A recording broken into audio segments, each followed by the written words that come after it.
Let's make our site a little bit more legit with the registration form. Go grab some coffee, cause we're about to rock our world with some big and powerful concepts, like forms and validation. Let's start by creating a new register controller class and user bundle.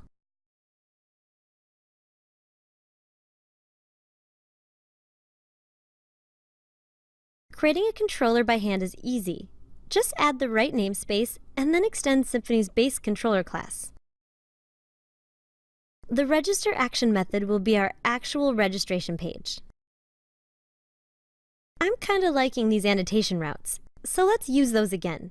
Remember, to do this, we need two things. First, add the route use statement, and then set up the route above the method.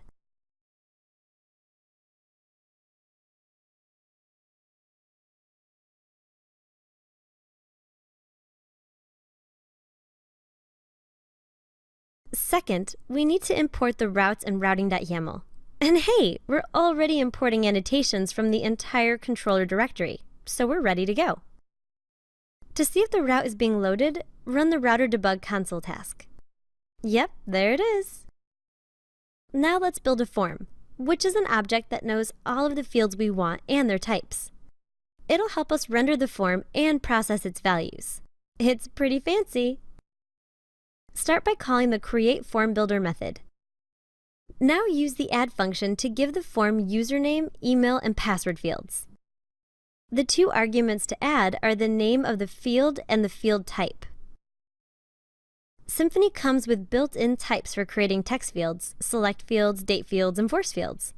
I'll show you where to find a list in a minute. When we're all done, we call getForm. I want to render the form, so let's pass it to Twig.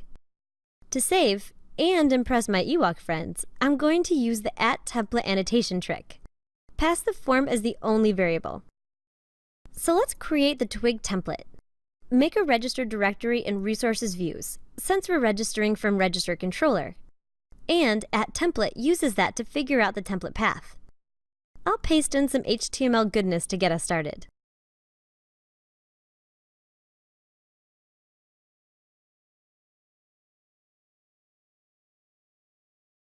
So let's head to the browser and see how things look so far. When we go to /register, we see a nice looking page. Kidding! We see a huge, horrible, threatening error. Look closely. The error contains the answer. Ah, I've used the @template shortcut but forgot to put a use statement for it.